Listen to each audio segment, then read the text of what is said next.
Hey guys, how you doing? This is Mango etc. and I'm here today to bring you the review for One Piece episode 689. There's quite a few things I want to talk about that happened in this episode. I've got them all listed here, so let's just go through it. The first thing that happens in the episode is we have the string Dofi, we have Law, we have Luffy, and there's no fight here unfortunately. We do get one attack from Luffy, but that's it. It's just mostly talking. We have this string Dofi. He's cussing Luffy, saying that he's dumb and stuff, but he's also praising them for the fact that how easily he can make friends, and it's just a reference to the fact how he's got all of like Don Shinja and all the rest of the people that are trying to get to Dofi helping him. So it's just a reference to that really. And he also goes on to say to Law that how you was more cunning in the past. You showed lots of promise, and basically now you've become a coward. And Law's answer to that is that, Law's answer to Dofi was the fact that he's not going to be the way that Dofi wants him to be. He was saved, and when he says he was saved, he's talking about the fact that Kura-san saved him, and he just basically making reference to that. And the talking continues. The talking goes on into the fact that we have Jet and Abdullah. They stab the string clone, and it falls apart. And it's not until they do that we find out that it's an actual string clone. Then we had the whole Kira scene where the guy is trying to capture him so he can get his bounty, and then we have the old man save him. I found that scene like really deep because it shows the desperation of what's going on in Dressrosa, because at first the old man tries to save him, and then after that he has a change of heart, and then he's trying to capture Kira's. Like, it just shows the conflicting emotions of the people that's going on in Dressrosa. So I really liked that scene. It wasn't in the manga, so I was happy to see that scene.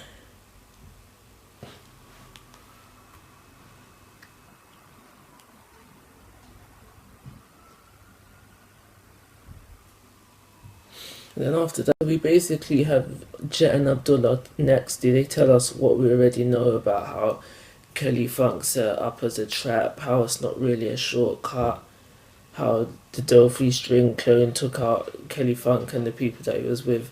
And Luffy's basic response to this is, well, fine, if it's not a shortcut, then I'm going to make it a shortcut. And he uses an elephant gun and he blows a hole right in the ceiling above, and they use that to reach to level 2.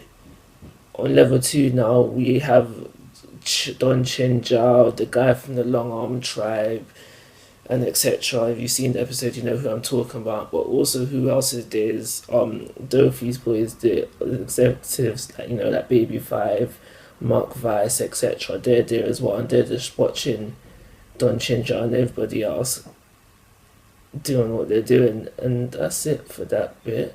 After all of that, we do get a little bit of excitement. We have the continuation of Saba versus Fujitora.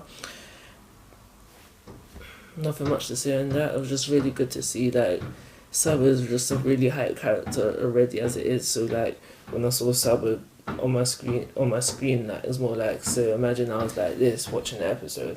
I was like, whoa, okay, Saba's here, kind of thing. So that was it for that bit. Skipped on to Frankie versus Senor, and that scene was really just so we can find out that the Tontatas have a plan to open the factory door. Nothing else in that bit was irrelevant. We just see Frankie get another suplex, and that bit was done. The last thing I want to talk about is the whole Doflamingo scene where he's at the top of the palace with Trayvon and Diamante, and he's basically talking about how do they remember the time when they met Law, and he also mentions how he wanted Law to be his right hand man.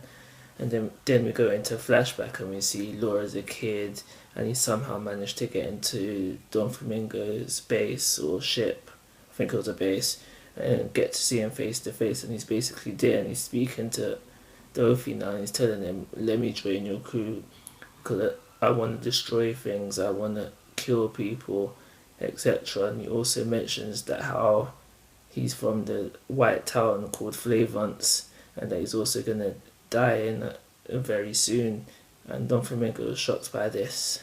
I did forget to mention that Bellamy makes an appearance in this episode. It's a very short one. All it is basically is that it's him walking through the sunflower field towards the palace. So he's obviously going to see Doflamingo. The reason I probably forgot about it is because it's not very important. Do you care about Bellamy? Do you? I didn't think so. For my rating, I'm going to give it a 3.5 star rating, and that's because we've got to level 2 now. We're no longer level 1. We're making some progress. We're getting closer to Doflamingo. Also because we got some Southern Fugitorial hype that raised up the rating quite a bit. And also it looks like we're finally getting into Law's flashback, learning some things about Law. So that's some character progression for Law. So for all these things are factored into the fact that it's a 3.5 star rating. Tell me what you guys thought of this episode. Did you hate it? Did you like it? Let me know. And don't forget to, if you haven't already, subscribe to my YouTube channel, and take care. Have a nice day.